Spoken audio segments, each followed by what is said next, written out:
Et voilà.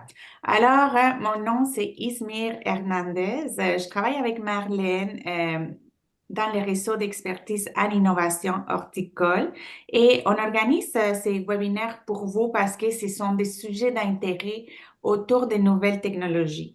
Alors, ça fait partie de notre mission de vous informer, de vous entendre à propos de vos expériences avec les nouvelles technologies et ce webinaire fait partie de nos activités. Alors, c'est comme ça que on a contacté Guillaume Lambert, qui est propriétaire de la compagnie Orisha. C'est une compagnie d'automatisation des serres de petite et moyenne taille. Je vais lui laisser se présenter tantôt, je ne veux pas me tromper. Et aussi Marlène, directrice des producteurs en serre du Québec. Alors, je vous passe la balle, Marlène, pour la présentation. Merci, Izmir. Je me présente, Marlène Thibouteau, directrice générale des producteurs en serre du Québec. Je suis très contente de cette initiative-là. C'est beaucoup le travail d'Izmir là, dans le projet de développement de tout le réseau d'innovation au niveau des technologies, de l'automatisation là, pour le secteur horticole, dont nous, les producteurs en serre, on fait partie. Puis c'est ça, là, moi, ce que je trouve intéressant aujourd'hui, c'est d'entendre aussi vos préoccupations, vos besoins, afin qu'on puisse continuer à travailler, à développer des activités là, qui répondent à vos besoins qui est bien adapté aux petites et moyennes entreprises. Donc, merci d'être là, puis espérons qu'on aura beaucoup d'échanges et de discussions là, lors de la présentation. Fait que, Guillaume, je te laisse la parole. Oui, parfait. Je vais partager mon écran. Puis je vois Je peux qu'Elisabeth. dire qu'Elisabeth est de retour. Je la vois dans les participants. Good. Oh, mais je vais commencer. Vous voyez bien l'écran? Thumbs up. Oui. Ouais, Oui. good. Première interaction réussie. C'est pas facile, les webinaires, d'avoir des interactions des fois, mais comme Izmir a dit, là, gênez-vous pas, si vous mettez vos caméras, c'est vraiment super. Si vous voulez interrompre avec le micro, d'écrire dans le chat, moi, j'ai vraiment beaucoup de contenu. J'en ai trop, tout le temps, trop. Il y en a trop à partager. Puis, si Elisabeth est là en plus, elle en a de son côté. Fait que plus vous posez de questions, puis vous nous orientez sur les points qui vous intéressent, plus que la présentation va être adaptée à ce que vous voulez. Fait que, aujourd'hui, on parle d'automatisation de serre. À quoi s'attendre? Un peu autour de ça. Puis, si Elisabeth, ça fonctionne de ton côté, je vais te lancer la balle le plus possible pour que tu puisses parler de ton expérience de productrice.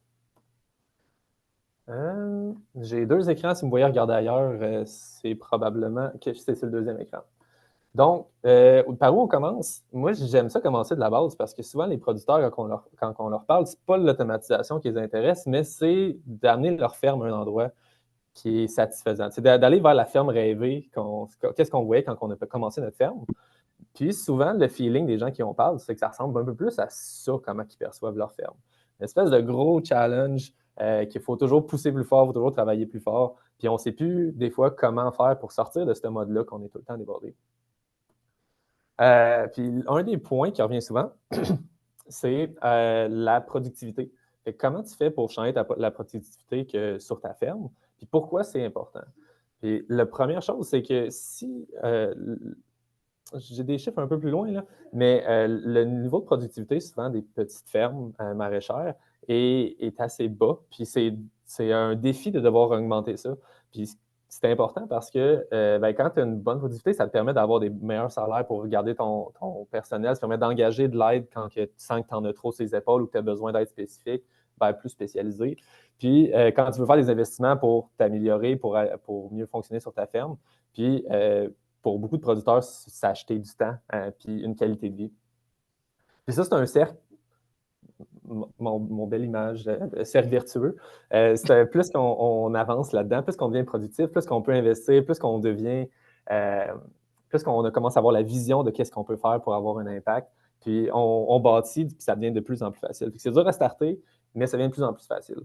Puis là, une petite idée du point de départ. Là, il y a une couple d'années, il y avait eu une étude du CETAB+, je pense, puis même ça RJME, le réseau des joyeux maraîchers, où que les gens partageaient un peu d'où est-ce qu'ils étaient niveau productivité. Fait combien de dollars de vente je fais par heure de travail que je mets sur la ferme. Puis la moyenne était dans les alentours de 24 de l'heure. Puis ça montre que c'est dur parce qu'une fois que tu as payé ta main-d'œuvre, puis il y en a beaucoup qui ne se payent pas leurs heures là, pour arriver, mais une fois que si tu payes tes employés, il te reste juste 4 pour payer toutes les dépenses sur ta ferme. Fait que c'est un endroit d'un départ vraiment difficile quand on regarde pour arriver. En général, il faut faire autour de 60 de l'heure. Mettons qu'on oublie tout ce qui est subvention puis aide qu'on peut aller chercher.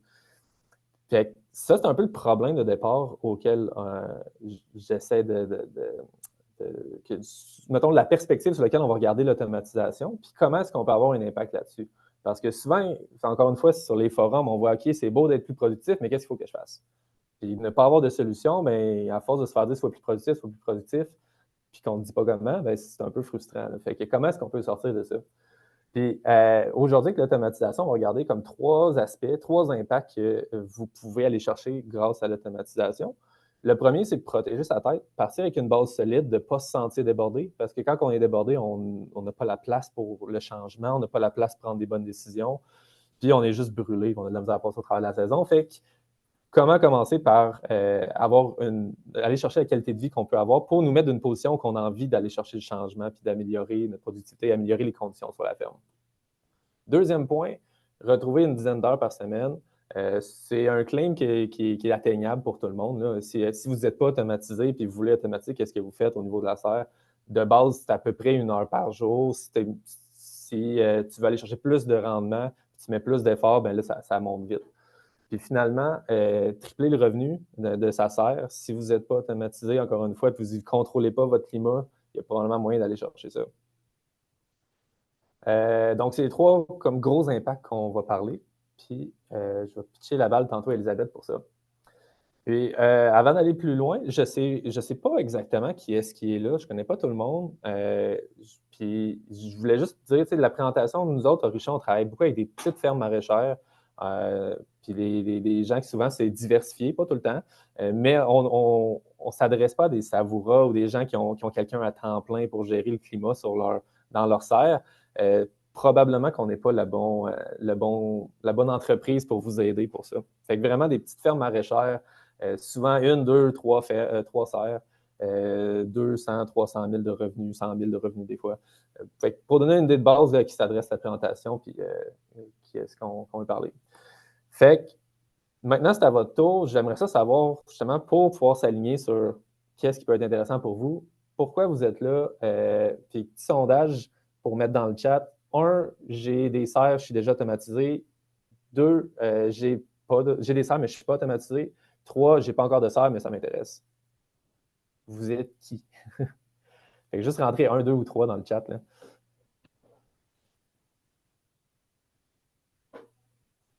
Deux.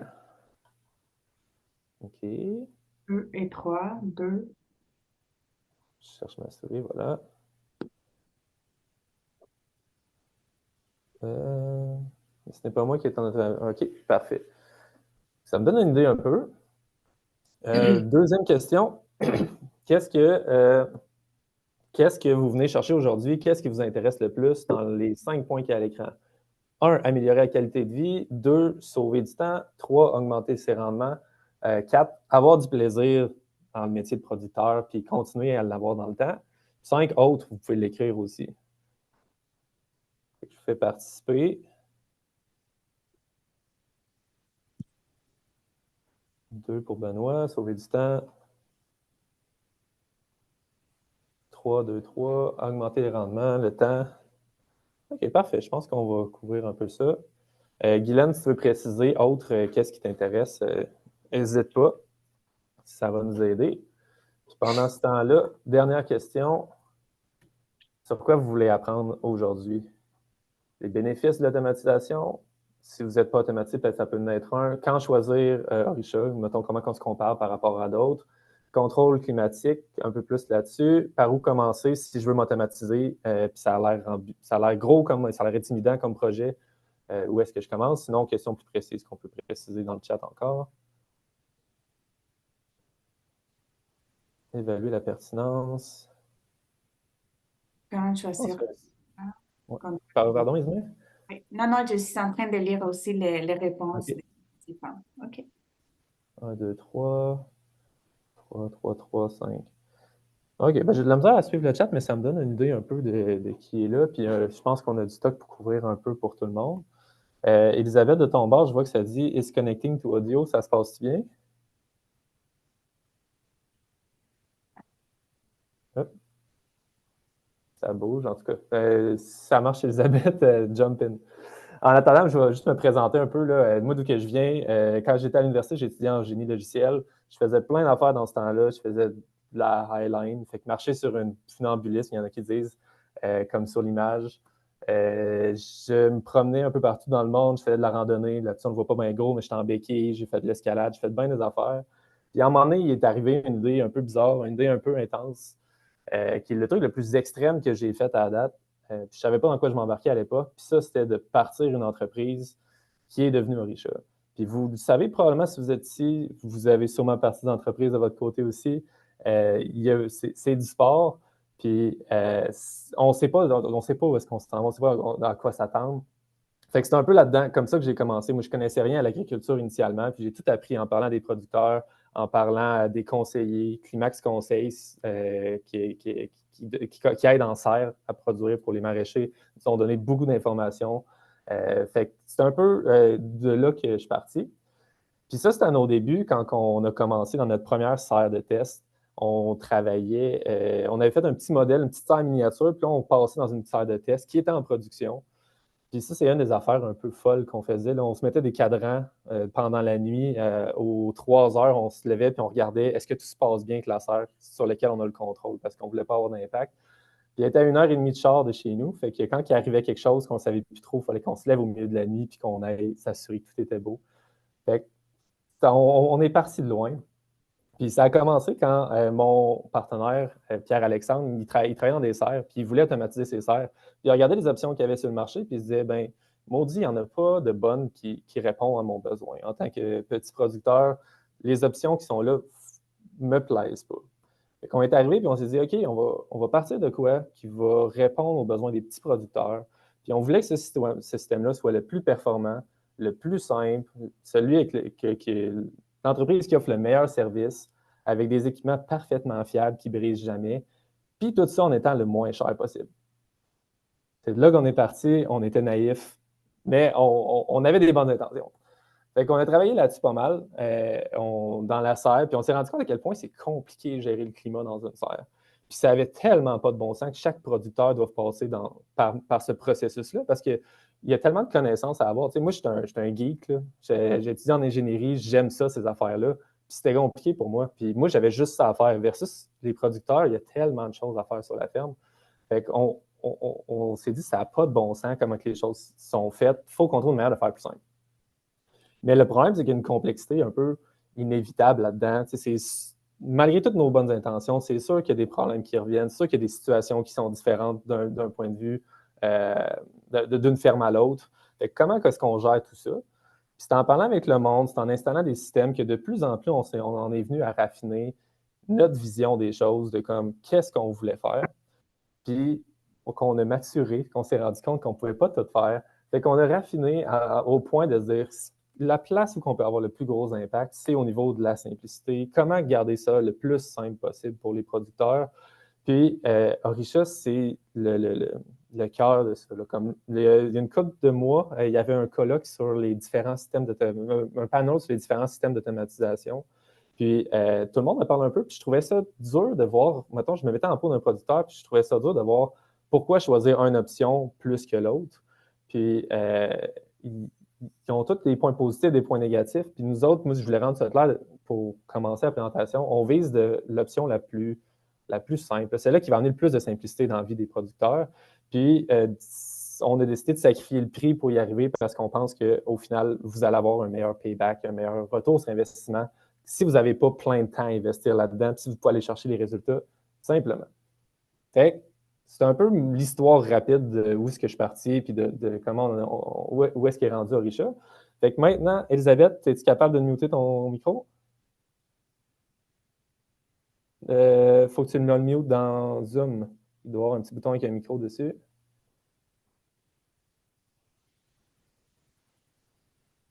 OK. Est-ce que vous m'entendez? Oui. Ah!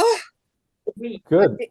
J'ai perdu l'Internet chez nous, puis là, j'ai pris mon téléphone à la place. Fait que je m'excuse, je suis dans mes états, là. On parle de quoi?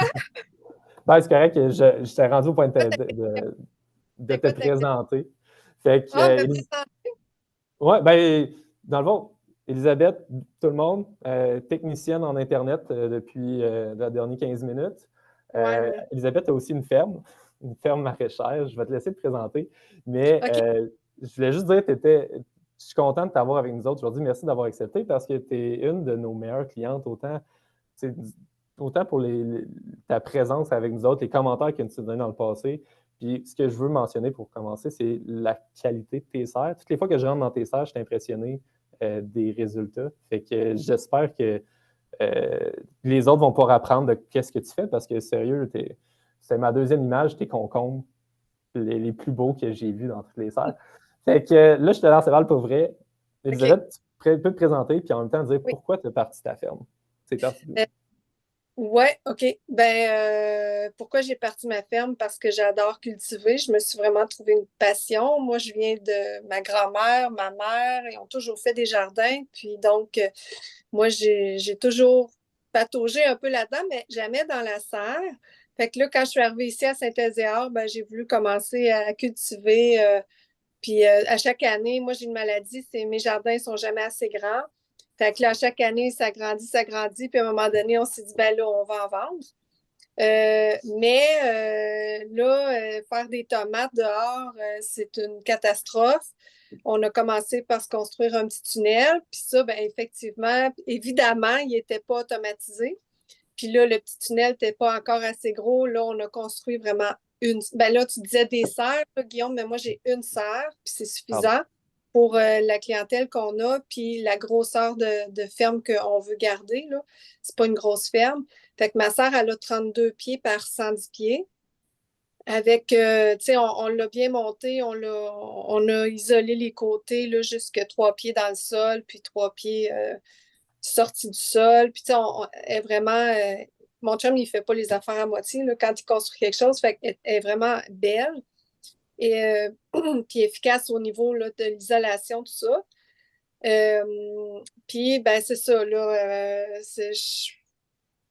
on a construit la serre, puis on a fait une année là, sans automatisation, un peu comme dans les tunnels. Mais, tu sais, déjà dans les tunnels, je vivais la frustration de bon, ben, moi, j'ai 3 enfants, je suis une mère de famille. C'est sûr que ma priorité, c'est la famille. Puis ensuite, c'est l'entreprise. Mais, tu sais, je ne dirais pas à ma fille qu'elle ne peut pas jouer au soccer parce qu'il faut que je ferme les côtés de ma serre avant de partir. Ou, tu sais, fait que j'ai, on- moi, c'est super important que les enfants passent en premier. Mais je vivais les frustrations que, mettons, je pars à 3 heures avec Lily pour son soccer, puis on revient à 7 heures, puis on revient, puis là, les côtés ne sont pas fermés parce que mon chum n'y a pas pensé. Fait que ça, c'est frustrant. Puis puis ça, c'était sur la grosse serre aussi là, que j'ai vécu ça la première année, puis je ne veux plus jamais vivre ça. C'est que tu pars l'avant-midi, il fait nuageux, c'est beau, tu es à l'épicerie, tu pousses ton carrosse, tu regardes dehors, le gros soleil, puis toi, tu sais que tes côtés sont fermés, puis là, tu paniques parce que tu dis mes plants, ils vont brûler.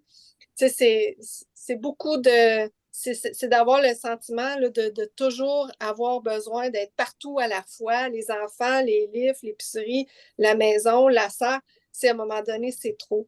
Fait que là, on a décidé d'automatiser tout de suite la deuxième année. Et puis là, j'ai senti un relâchement total. Là. Mes épaules, ils sont devenues vraiment plus légères. C'est bon comme image, les épaules légères. Nous autres, à un moment donné, c'est ça qu'on s'était dit. On veut avoir notre objectif avec l'automatisation, c'est de faire que les gens peuvent faire comme Ah, je me sens plus léger. Hein.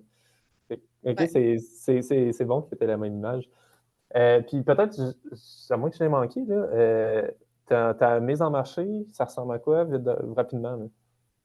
Au début, là, tu sais, c'était tout petit. Moi, ça a démarré tout petit, puis ça grossit à chaque année. Là, on est rendu à une taille que j'aime, là. Tu sais, on a peut-être l'équivalent d'une centaine de clients qui viennent chercher leurs produits à la ferme.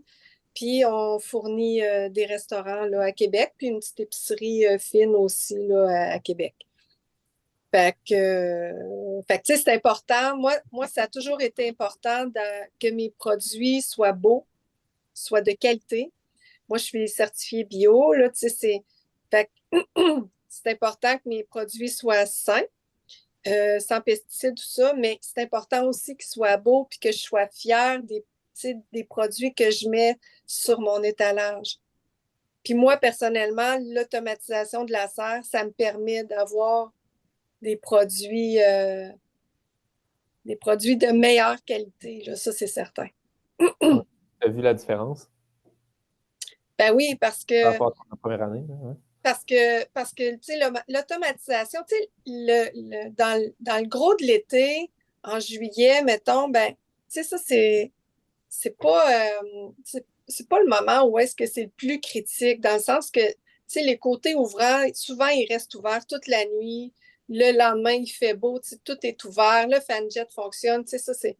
Mais c'est au printemps, puis à l'automne, c'est là que tu as des zones critiques, où est-ce qu'au printemps, comme la première année où est-ce que j'avais pas mon automatisation, puis là, ben, je travaille dans le champ, mais là, le soleil sort, oups, OK, il faut que j'aille voir. Fait que c'était beaucoup, beaucoup d'allers-retours comme ça pour aller voir dans ma serre, tout est correct.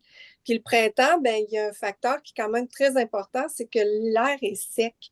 Fait qu'à partir du moment où est-ce que tes côtés ouvrants, tu as trop de circulation d'air dans ta serre, puis que, il n'y a pas de feuilles encore dans les arbres à l'extérieur, le temps n'est pas encore assez humide, tu peux arriver dans la serre, puis là, tout d'un coup, pouf, tes plants, ils sont tous fanés. Puis au début, moi, ça m'est arrivé, là, tu t'arrives, puis là, ben, tu paniques, tu sais pas pourquoi. À cette heure, je le sais, là, mais de toute façon, là, ça m'arrive plus, là. Puis, ben, l'automne, la première année sans automatisation, ben, en septembre, oublie ça, là, j'avais beaucoup de moisissures grises dans mes tomates, fait que j'ai été obligée de jeter beaucoup, beaucoup de fruits. Fait que, tu sais, on met beaucoup, beaucoup d'énergie, de temps, d'argent aussi, parce que c'est beaucoup d'argent, là. C'est un gros investissement, là, construire une serre, puis tous les équipements qu'on doit mettre dedans et tout ça. Fait que, tu sais, d'être obligé de jeter des fruits à la fin de l'année, ben ça fait mal au cœur, tu sais.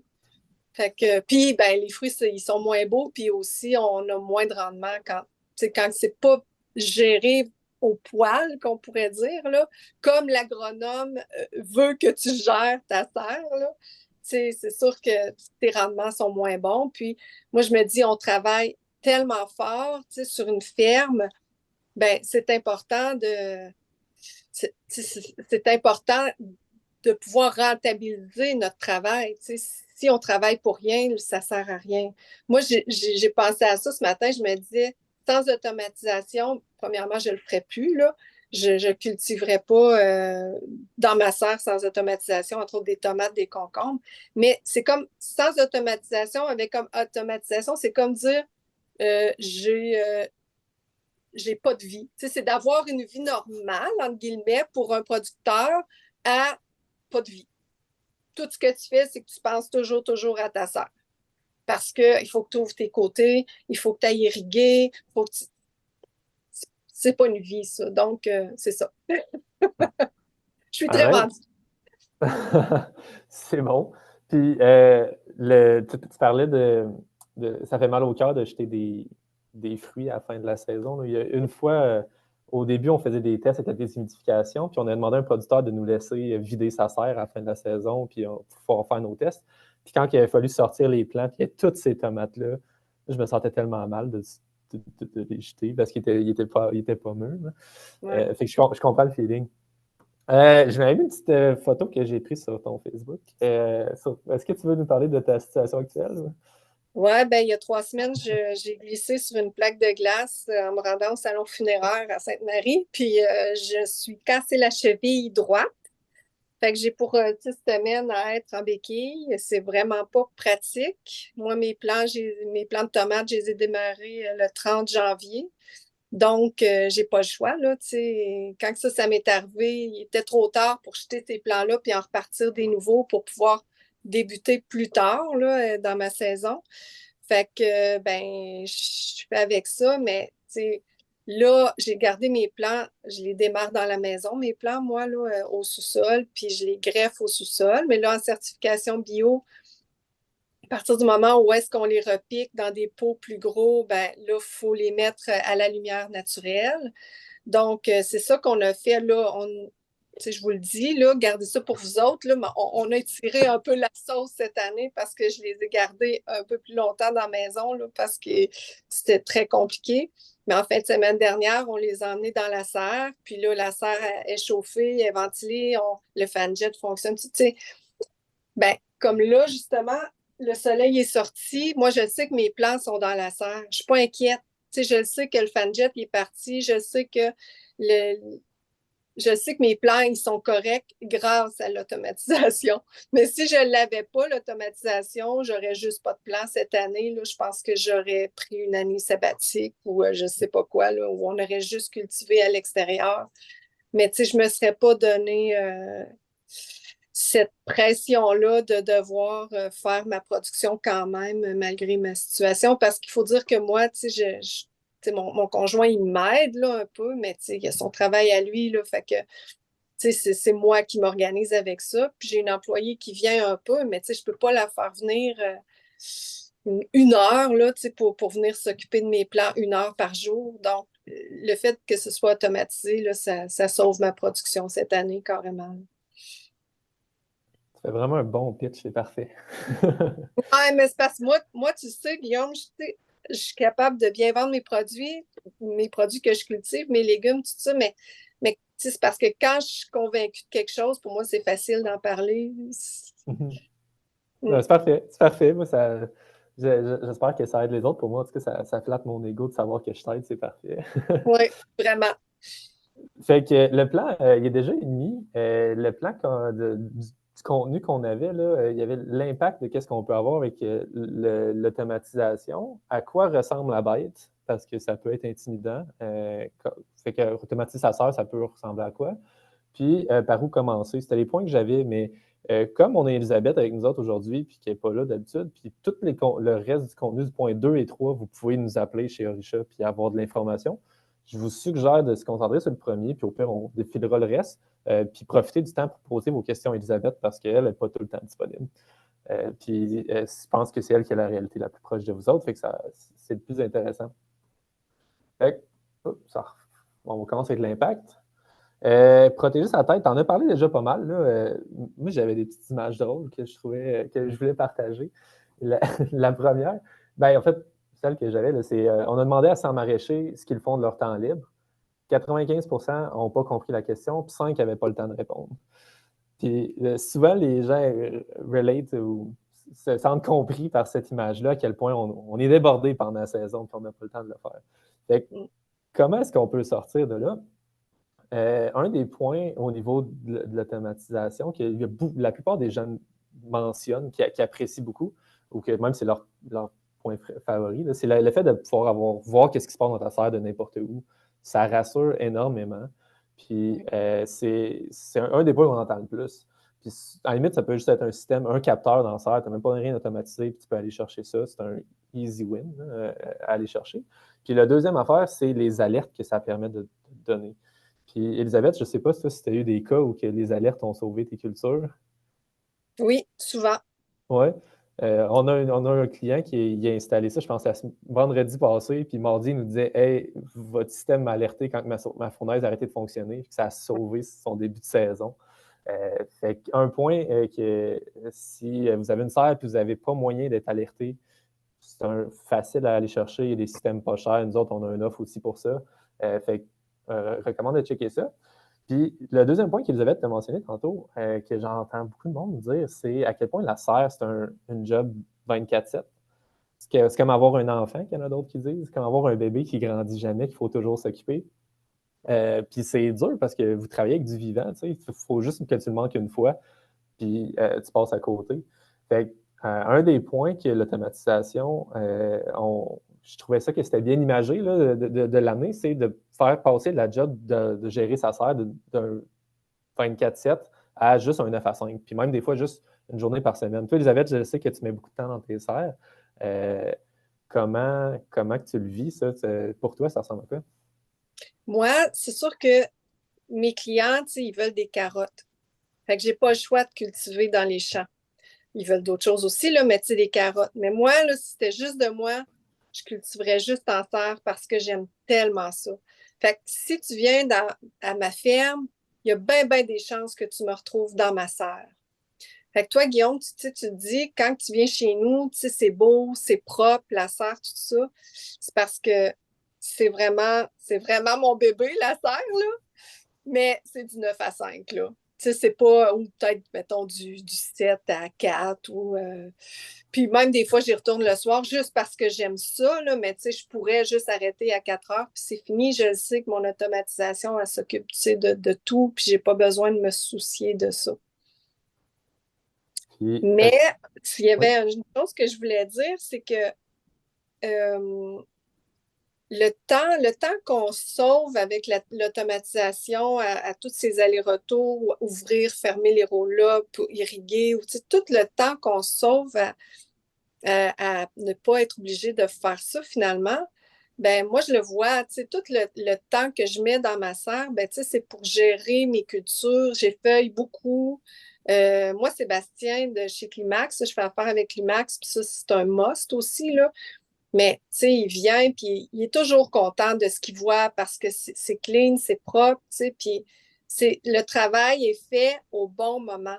Fait que, tout le temps que j'aurais mis à gérer ce que, mettons, mon automatisation est capable de faire, bien, je le mets ailleurs, à gérer mes cultures, à vérifier mon sol, parce que oui, on peut avoir des tensiomètres, c'est bon, mais il faut quand même toujours vérifier. Moi, tous les matins, je vais vérifier mes sols, sont-ils assez humides, trop humides, juste pour contrôler quand même, parce que c'est important là, qu'on soit au courant de ce qui se passe. Puis, ben, commander nos insectes auxiliaires au bon moment, puis faire la fertilisation au bon moment, pas étirer. Puis, en bout de ligne, c'est ça qui fait que les rendements, ben, ils sont meilleurs. Puis, c'est ça, moi, j'engage Climax, c'est Sébastien qui vient chez nous. Ben, je fais ce que Sébastien me dit de faire. Je l'écoute en tout cas, j'essaie de faire le maximum qu'il me dit de faire, puis c'est ça qui fait toute la différence. Puis Sébastien, ben, vu qu'il vient m'aider ici avec l'automatisation, ben, pour lui, c'est facile de voir, ça peut arriver, il dit « Ah, Elisabeth, tes plants sont vert foncé dans le haut, ils ont peut-être manqué d'eau, c'est peut-être passé de quoi, tout ça. » Fait qu'il est capable, dans l'application, d'aller voir les jours avant, qu'est-ce qui s'est passé, bon, ben, comment que mes roll-up ont ouvert, ou c'est le chauffage, il voit tous les paramètres, puis là, on est capable, c'est très rare qu'on n'est pas capable de mettre le doigt sur qu'est-ce qui a pu arriver, pour que mon plan, il ait l'air peut-être un peu fou cette semaine-là, Puis Sébastien est tellement passionné. Ben, ça, c'est un point que je trouve intéressant parce qu'il y a beaucoup, mettons, pour avoir parlé à une couple de conseillers, d'agronomes, dont Sébastien, il y a beaucoup de producteurs qui n'arrivent pas à faire tout ce que les agronomes recommandent dans les serres. Parce qu'il y a juste trop de choses à faire. Puis des fois, je pense que ça peut être dur de voir la valeur de faire toutes ces actions-là qu'on dit qu'il faut que tu fasses. Mais pour toi, ça vaut la peine. Tu vois l'impact de suivre ces conseils-là. Oui, parce que ma culture dans la serre, c'est un gros, gros pourcentage de notre chiffre d'affaires. Fait que moi, c'est sûr que c'est super important que la serre soit gérée le mieux possible. J'essaie de laisser passer le moins de choses. Puis, tu m'avais parlé de la quantité de choses à penser en même temps. Là. Il y a une productrice qui m'avait dit une ferme, c'est une machine à problème. Quand il faut que tu penses à tout en même temps, c'est facile, tu te sens vite débordé. Puis l'automatisation, pour beaucoup, ça enlève justement toutes ces affaires à penser, là. Fait que c'est good. Oui, Là, puis j'avais... Ouais. t'as toujours la surprise du jour. Ouais. Tu sais, faut toujours tu sais, faut pas que faut pas que ton temps il soit tu sais, loadé au maximum. Il faut que tu aies un petit jeu parce que tu as une surprise. Ben, j'ai envie de dire tous les jours ou presque à tous les jours. Fait que puis que tu n'auras pas le choix de gérer. Fait que tout ce que moi, tu sais, là, on parle d'automatisation de la serre, mais partout sur la ferme, où est-ce qu'on peut sauver du temps en automatisant ou en ayant des outils plus performants, plus efficaces, plus rapides, tout ça. Moi, je pense que les économies, c'est pas là qu'il faut qu'ils se fassent. Ce qui coûte le plus cher sur une ferme, c'est le temps, c'est la main-d'œuvre. Alors, tout ce qu'on peut acheter ou utiliser comme outil pour nous faire sauver ce temps-là, ben c'est là qu'on doit investir notre argent. Ouais, tombe bien. Bon, bonne suite pour la prochaine section qui était sur le temps. Je vais en passer vite parce que la partie rendement, je pense, ça va être la plus intéressante avec toi. Mais c'était de retrouver. Quand je parle aux producteurs, j'essaie de leur demander de chiffrer l'impact que ça a en termes de temps sur la ferme. Puis même quand je t'ai demandé, tu me disais, c'est pas évident, c'est moins évident que ça paraît. Mais ça tourne tout autour de comme 1 heure par jour par serre à peu près, là. Fait que tout dépend du nombre de serres que tu as, tout dépendant des soins que tu apportes, de la qualité de l'environnement que tu veux donner à tes plants dans la serre. Ça peut donner ça. Puis Elisabeth, corrige-moi si ça ne fit pas pendant tout avec comment tu le vois, là, ton expérience à toi. Mais un des points qui revient souvent, puis qui même quand tu ne l'as pas vécu, les gens ne le voient pas. Tu sais, moi, je vois les clients dans nos clients, c'est ceux qui, avant, comment est-ce qu'ils voyaient, mettons, comme expérience. Puis une fois qu'ils se sont automatisés, qu'est-ce qu'ils disent? Puis c'est la quantité d'interruptions qui fait une grosse différence que j'entends souvent. Tu sais, mettons que tu as 4 tâches à faire dans ta journée, tu prévois 2 heures par tâche. Puis là, tu te dis, OK, ben, il y a tout le temps une zone que tu oublies de planifier, du temps de passer d'une tâche à l'autre, tu sais, le temps de setup là, ou le context switch. Je ne suis pas un bon francophone, mais fait que, ça rajoute encore à ta planification. Puis après ça, tu rajoutes toutes les interruptions dans ta journée, puis le temps que tu passes à marcher ou à chercher tes outils ou à être distrait par autre chose ou à valider avec un employé qu'est-ce qu'il faut faire pour la serre.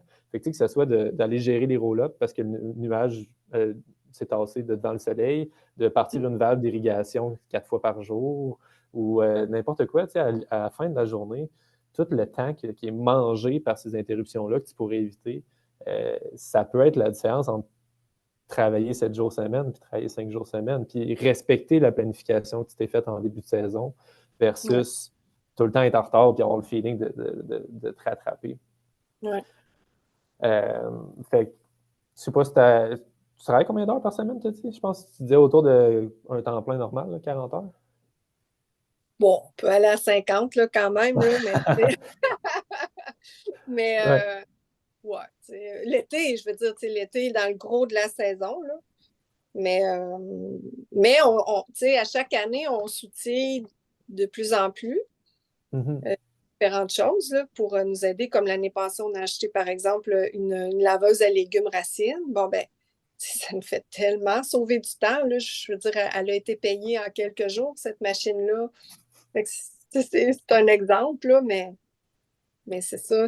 Donc, je travaille pas, je suis pas toujours en train de travailler. Puis surtout, c'est que mon esprit, il peut se concentrer à autre chose que toujours avoir à penser à, bon, ma soeur, est-tu fermée? Est-tu ouverte? Je l'ai-tu fermée? Je l'ai-tu ouverte? Je suis allée irriguer? Faut-tu que j'y aille là? Tu sais, c'est comme une paix d'esprit qui vient avec l'automatisation. On a un client qui met des capteurs dans ses tunnels chenilles justement pour éviter ces questionnements-là, là, de comme est-ce que mon employé l'a fait? Est-ce que c'est moi qui étais censé le faire? Ouais. La question, est-ce que ça vaut la peine de. Souvent, c'est pas qu'est-ce qu'il y a dans la serre ou même dans le tunnel chenille qui est important, mais plutôt c'est quoi le temps ou la place que ça prend dans ton esprit. Parce que si tu libères ce temps-là, si tu crées de l'espace, après ça, tu peux faire des projets, tu peux mettre ton temps sur des projets comme aller, comment tu as dit, une laveuse à légumes racines? Oui, oui, ben oui. Ouais. Fait que tu peux aller améliorer ta ferme sur d'autres aspects.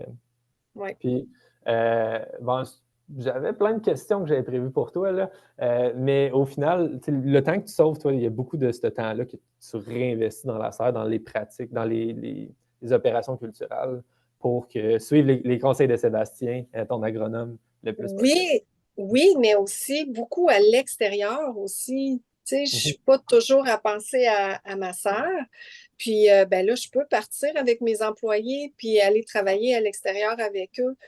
Puis, moi, j'aime beaucoup ça, là. Moi, tu sais, moi, je suis, tu sais, je veux pas faire de bureau, là. On n'a pas le choix d'en faire, là, quand on a une entreprise, mais le plus possible. L'année passée, j'ai diminué mon nombre d'employés parce que je voulais gérer moins d'employés, parce qu'on a trouvé des façons aussi de faire qui étaient plus efficaces. Bien, mais j'étais tellement contente parce que j'ai pu retourner dans le champ avec mes employés. Puis ça va aussi chercher encore plus d'efficacité parce que veut pas. Tu sais, l'employé, là, il peut être le mieux intentionné du monde puis aimer ce qu'il fait, mais c'est pas son entreprise. Alors, si tu vas travailler avec lui dans le champ, dans la bonne humeur, évidemment, tu sais, puis ben, tu donnes un rythme. Tu donnes un rythme que c'est sûr que si tu n'es pas là, d'après moi, le rythme n'est pas tout à fait, tu sais, à ce niveau-là. Fait que ça, c'est là aussi on va trouver de l'efficacité puis du rendement, finalement, en bout de ligne. Ils peuvent Puis les apprendre en employés ont bien faire. les employés ont toujours des questions, mais tu sais, ils ne veulent pas toujours être en train de t'appeler. Quand tu es avec eux, ben, tu peux répondre directement. Tu sais, moi, j'aime beaucoup ça. Tu sais, je trouve que c'est la meilleure façon de faire pour nous parce qu'on est une petite ferme. Mais tu sais, l'année passée, ça a vraiment été malgré tout, là, malgré beaucoup de pluie, ça a été notre meilleure saison. Tu sais. Fait que puis parce que justement, moi, je commence à être expérimentée, mais aussi parce que je passais beaucoup de temps avec mes employés, puis mes employés me le disaient, c'est le fun, Elisabeth, quand t'es là. Le général au front avec ses soldats. Ouais. Good. Fait que la troisième impact majeur qu'on voit avec l'automatisation, c'est au niveau des rendements. Là, je mets triplé ces rendements, puis souvent les gens ne croient pas, puis ça dépend toujours tu pars de où. Mais Elisabeth, tu le sais peut-être pas, mais tu es souvent l'exemple que je donne dans des conférences que je parle. Puis peut-être juste donner une idée, là, tu disais que si tu es à l'aise, tu disais que la majorité de tes revenus viennent de la serre. Ça ressemble à quoi si tu es à l'aise? Ben, pas la majorité de mes revenus, là, tu sais, parce que là, de plus en plus, on agrandit nos surfaces à l'extérieur, là, mais, tu sais, moi, je suis pas mal sûre de sortir un bon 50 000 là, de ma serre là, à chaque saison. Là. On la démarre, nous, on met nos plants au début du mois d'avril, puis on fait pas que de la tomate, là, par exemple, je tiens à le dire, là. On démarre début avril, puis on la ferme là, fin octobre.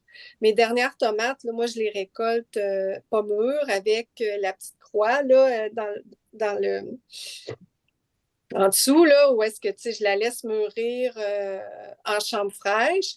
Elle va être moins belle qu'une tomate qui va avoir été récoltée plus mûre, si on veut, durant la saison. Mais c'est pas grave, là. Mes clients, ils sont contents d'en avoir pareil. Puis, chez Boulet, ils me les achètent. Puis, ils sont contents. Je leur vends des tomates jusqu'à quasiment la fin novembre, là. Puis, eux, ils sont contents d'avoir mes tomates. Mais c'est ça, je fais pas juste de la tomate. On fait du haricot grimpant, tomate cerise, tomate bif, concombre, trois variétés de concombre, le libanais, anglais, américain. Je fais des petits pois sucrés parce que mes clients, ma clientèle adore les petits pois sucrés. Fait qu'on fait grimper ça dans la serre. Puis, je fais quelques petites cultures là, basses. Là. Mais tu sais, elle est très rentable, là, la serre. Là.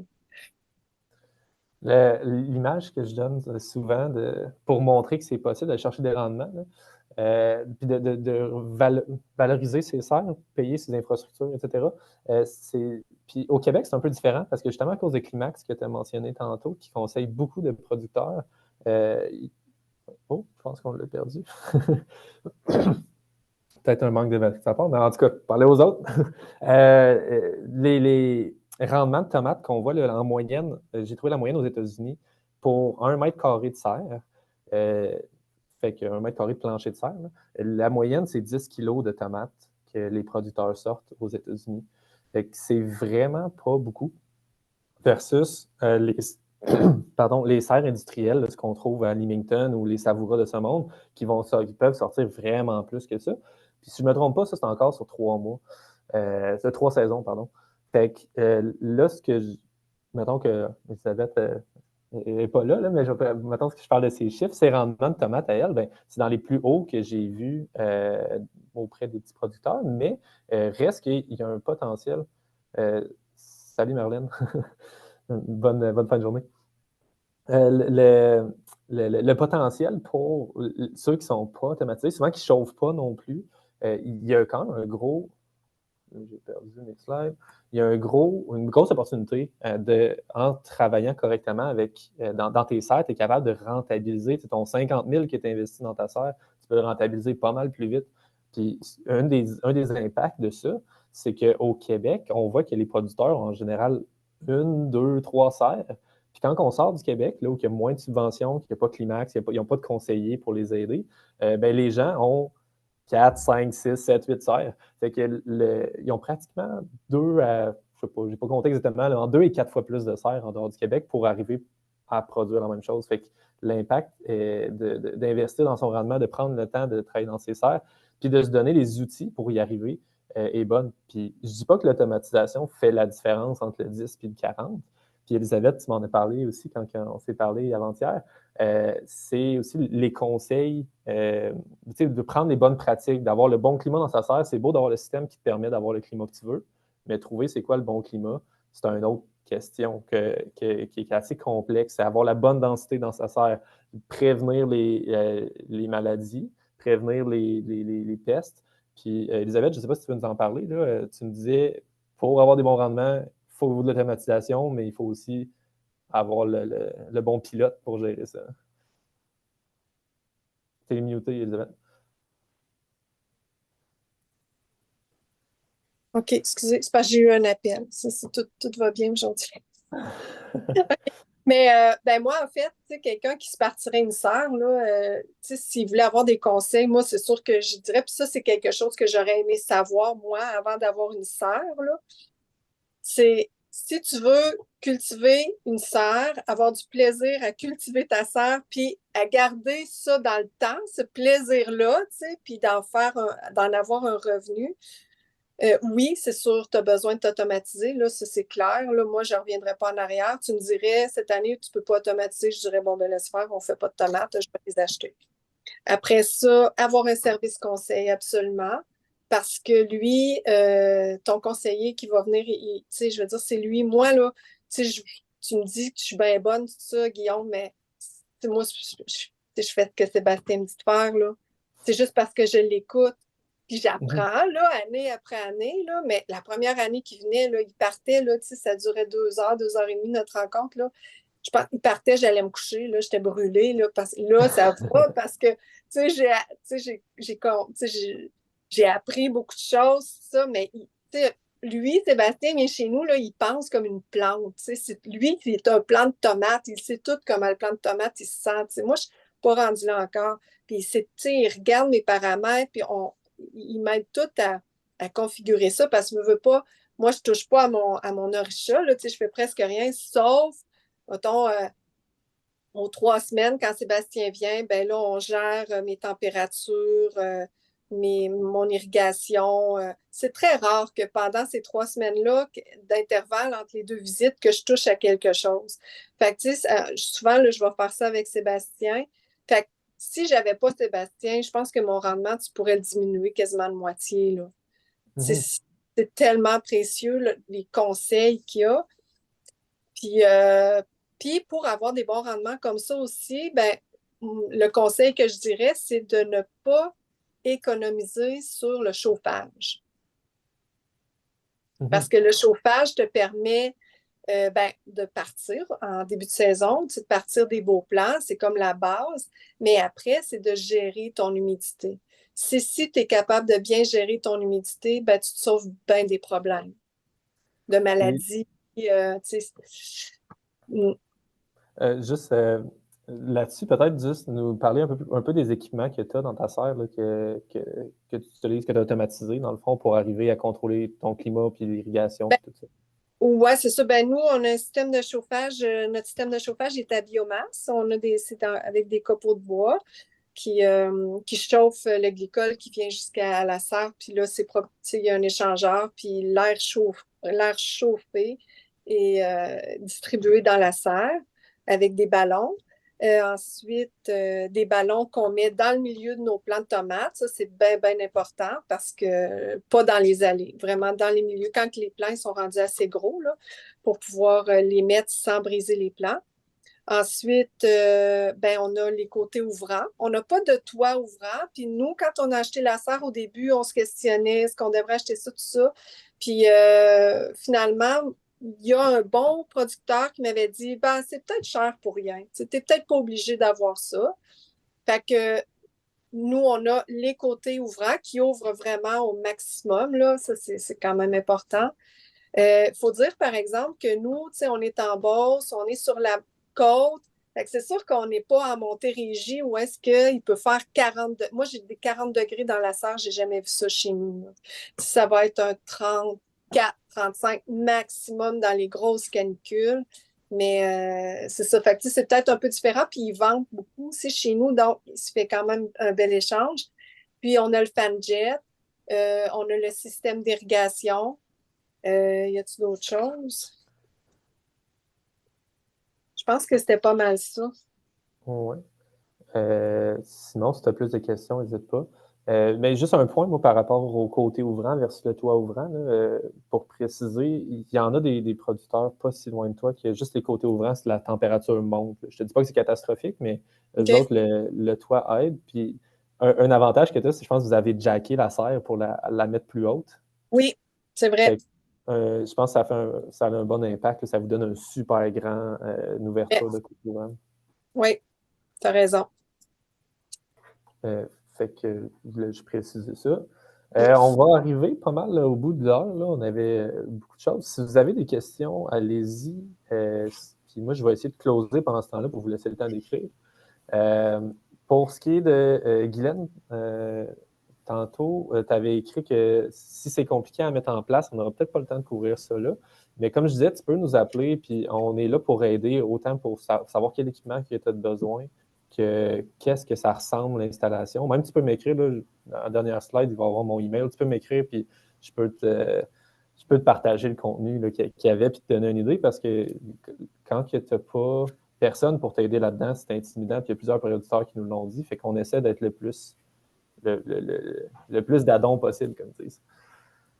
Fait que, je laisse le temps pour des questions.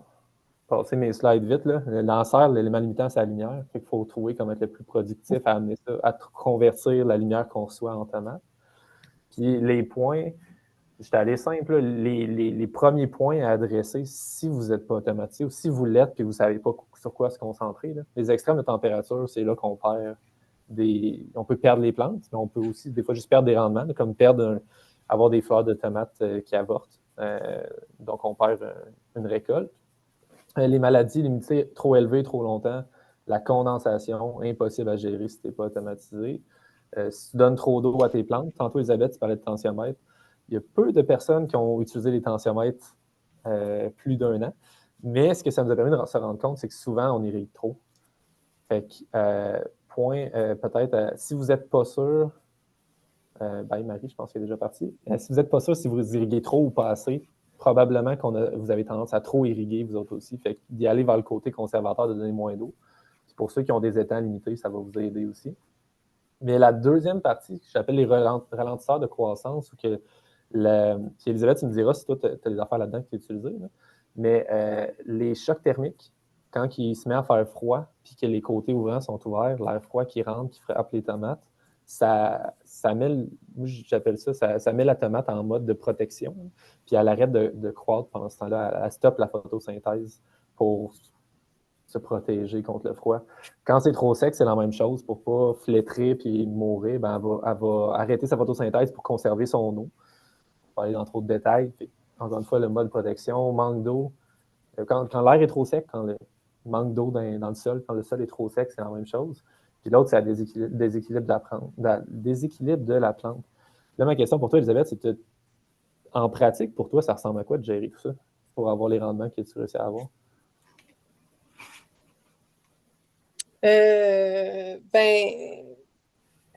Beaucoup effeuillage à chaque semaine, ça c'est sûr. Il faut qu'on effeuille. L'irrigation adéquate, c'est très, très important. Puis on fait un suivi sérieux à tous les jours. Après ça, ben oui, c'est ça, c'est sûr. Les températures, avoir les températures idéales. S'il a fait froid un soir, puis que mes roll-up, mettons, il serait resté ouvert, c'est sûr que Sébastien, s'il vient quelques jours plus tard, il va le voir. Il le voit haut, puis on le voit sur le fruit. Le fruit, là, il est vert foncé, puis il mûrira pas aussi bien, il va peut-être être plus dur un peu, tout ça. C'est tous des petits détails qui font vraiment la différence, là. Puis, il me semble que c'est ça que tu m'avais dit. Là. Tout ça, tu y penses une fois ou 2 ou 3 semaines quand Sébastien passe, tu ajustes tes affaires, puis après ça, tu es bonne pour opérer sans avoir à réfléchir à tout ça. Le système s'en charge pour toi. Oui, oui. OK. Parfait. Fait que je pense que ça fait vraiment le tour. Là. Je vois que Simon a posé une question. Puis après ça, là, je pense que je vais closer ça. Izmir, tu me diras si ça fait du sens. Oui, on peut s'étaler un peu, je pense, OK. 1 minute. Oui. OK. La question de Simon, pour toi, Elisabeth, là, puis peut-être la préciser, Simon, j'ai mal compris, là, mais Simon demandait, est-ce que ton système est séparé en 2 phases, une pour l'irrigation puis une pour le chauffage? Ouais. Je ne suis pas sûre de comprendre la question. Dans le fond, je veux savoir, moi, quand j'ai parlé avec Orisha, je fais des soumissions, on m'avait dit qu'il y avait comme 2 phases, je ne sais pas si c'est exactement le terme exact, là, mais quand tu as ton contrôleur qui est installé dans ta serre, tu vas avoir une phase d'irrigation, tu vas avoir une sortie, mettons, pour ton. Je ne sais pas si c'est clair, là, ou ça aide un peu, ou c'est pas du tout, là. Je peux-tu prendre la parole? Vas-y, Jérôme. Vas-y. Ouais, Jérôme, installateur d'Orisha. Ok. M'entendez-vous? Oui. Ouais, Simon, je comprends ce que tu veux dire, c'est que Orisha est vraiment avec des contacts quantité à chacun de tes produits. Fait que le chauffage n'est pas nécessairement lié à l'arrosage, là. C'est comment tu configures ton système ensuite qui vont travailler indépendamment, là. Mais je ne sais pas si tu comprends la réponse, mais c'est la même machine, autrement dit, mais c'est chacun le dossier. Non, je comprends pas tout à fait la réponse, mais c'est pas plus grave, je vous contacterai sans prendre de temps pour le reste, là. Je OK. vais replonger peut-être dans mes notes, puis je vais retrouver ma réponse moi-même. OK. Sinon, tu m'écriras, Simon, mon email va être à la fin. Parfait, Puis je merci. vais essayer de te répondre. Fait que, grosso modo, les 3 points qu'on avait sortis, c'était au niveau de la paix d'esprit, au niveau de la tête, de protéger sa tête, autant pour sa famille que pour investir dans une laveuse à légumes racines, puis trouver le temps de faire avancer ses projets, que pour juste avoir du plaisir dans son travail, puis continuer à en avoir, pas se brûler après 1 an ou 2. Fait que premier point, santé mentale, qualité de vie.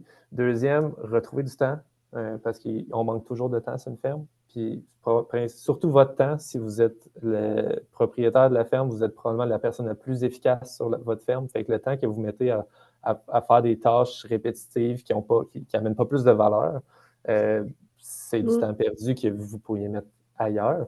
Puis finalement, tripler le revenu. Je ne sais pas si vous avez remarqué dans mon diagramme, là, mais Elisabeth a fait 4 fois plus que le producteur moyen aux États-Unis. Fait qu'il y a même plus que triplé, tout dépendant d'où vous êtes. Puis pour ça, encore une fois, Elisabeth, corrige-moi si je me trompe, mais avoir le contrôle sur ce qui se passe dans ta serre, tu ne peux pas faire ça manuellement. Fait que l'automatisation est comme essentielle. Ouais. Puis avoir de l'aide agronomique pour t'aider à sortir le meilleur de ta serre. Oui. C'est tout vrai. Tout vrai. Jérôme, Non, j'ai fait des expériences par moi-même aussi avec une petite serre, puis je vois l'impact, sans même s'occuper des légumes comme les bons maraîchers vous êtes. J'ai vu l'impact de l'automatisation, comment ça l'a donné du rendement de plus. Puis j'ai presque pas mis le nez dans mon jardin. C'était plus pour voir si l'automatisation était bonne. Puis, comme Elisabeth a dit, avec une saison un peu bien ordinaire l'an passé, la serre est encore plus productive, le fait qu'on contrôle tout dedans. Peu importe qu'il pleut, qu'il fasse trop soleil ou lancez-vous, n'ayez pas peur. On a une cliente qui nous a dit qu'elle avait acheté Orisha pour 2 serres, puis elle avait juste eu le temps de l'installer dans une. Puis elle voyait des différences, je pense, de 30% qu'elle nous a dit entre les deux, sans aucun autre changement. Là, juste 2 serres côte à côte, un automatisé, l'autre non. Fait qu'Elisabeth, as-tu un dernier conseil à donner? Ou mettre l'emphase sur un que tu as déjà dit? Oui, mais je l'ai déjà dit tantôt, mais mes conseils, c'était vraiment s'automatiser à tout prix, avoir un service conseil et ne pas essayer d'économiser sur le chauffage. C'est mes 3 conseils. OK. Fait que le chauffage, il se paye tout seul, dans le fond, avec les rendements que tu vas chercher de plus. Oui, non, oui, ça c'est. Oui. Ben, pour nous, oui, en tout cas. C'est clair. On n'a pas parlé de maladies, là, mais aussi pour t'éviter du trouble à gérer des maladies puis des imprévus comme ça.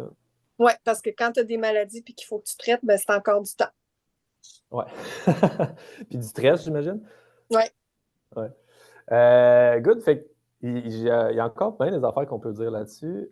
Comme je disais, Guylaine, si tu as des questions, ou même Simon, si tu as des questions sur comment ça fonctionne, ou juste par où commencer, là, je pense qu'il y a une personne qui est intéressée par ça. Les roll-up, première chose à automatiser. L'irrigation en deuxième, c'est des trucs qui vont vous prendre le plus de temps, puis qui vont vous amener, tu sais, c'est le low-hanging fruit. Puis les roll-up automatisés, les côtés ouvrants, on a travaillé fort pour simplifier l'installation de ça, puis tu peux le faire probablement on estime que tu peux le faire en 2 heures. C'est juste les roll-up, on fournit tout ce que tu as besoin, dans le fond, pour partir. Jérôme, installateur, si tu as un input là-dessus, tu peux jump in aussi. Mais c'est ça, roll-up puis valve, les premiers trucs à attaquer si j'étais vous, j'irais avec ça. Puis si vous avez déjà une fournaise, pluguez votre fournaise là-dessus, ça peut vous permettre de sauver du propane. Moi, Guillaume, je pense que je mettrais le chauffage avant l'irrigation. Oui, OK. Je pense plus que les côtés ouvrants et le chauffage, c'est la plus grosse importance parce que l'irrigation, c'est sûr qu'elle est là, il faut qu'elle soit là. Mais moi, je n'arrosais presque pas mon jardin en plus. Puis je voyais comment que ça a bien été quand même. Là, fait que... Mais je ne connais pas ça comme les maraîchers. Là. Moi, je suis installateur, je suis testeur aussi, de toutes sortes de choses.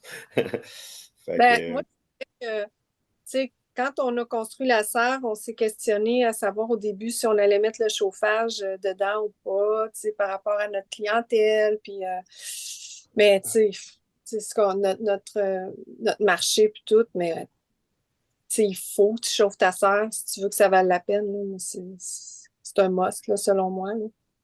Exact. Puis on le voit beaucoup dans la différence de rendement, ce qu'on voit au Québec et ce qu'on voit en dehors du Québec où les gens ne chauffent pas. Le monde au Québec est vraiment, quand que je parle en dehors du Québec, je leur dis tout le temps à quel point on est chanceux au Québec d'avoir tout ce support-là, autant du MAPAC que de.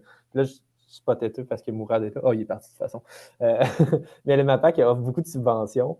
Puis le Climax qu'on a parlé, je pense qu'ils sont pour vraiment beaucoup dans le succès des maraîchers. Puis il y en a sûrement plein d'autres. On a un écosystème qui supporte les maraîchers au Québec qui est vraiment plus développé qu'ailleurs.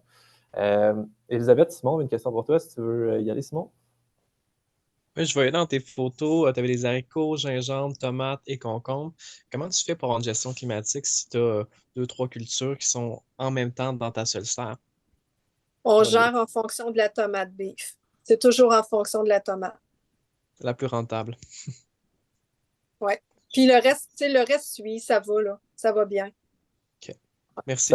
Ça t'arrive-tu de prendre des décisions, de changer ton climat parce qu'il y a une autre culture qui va moins bien? Non.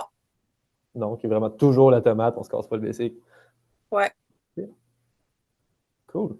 Est-ce qu'il y avait d'autres questions? Quand Sébastien il vient chez nous, tu sais, c'est lui, c'est toutes les décisions qu'il va prendre, c'est toujours en fonction de la tomate beef. C'est au niveau là, de ben, l'irrigation, on change là, selon le stade. Mettons, je viens de planter des concombres, mes concombres sont petits, tout ça. Bon, ben, cette section-là, je m'organise toujours pour que ma section tomate, ma section d'irrigation tomate, elle soit indépendante des autres. Je pense que j'ai 4 sections différentes d'irrigation dans ma serre. Fait que, les tomates vont toujours avoir plus d'eau que, par exemple, des cultures qui sont plus basses ou mes concombres en début de culture. Ou, ça, je peux gérer ça. Là.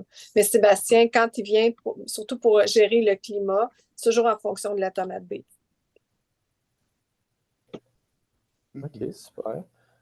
Puis, en tout cas, moi, je ne suis pas là tout le temps, mais les fois que je suis passé chez vous, ça a l'air de bien fonctionner. Oui, oui, ça va bien. Good. Fait que je pense que ça fait le tour. Je n'ai pas vu d'autres questions.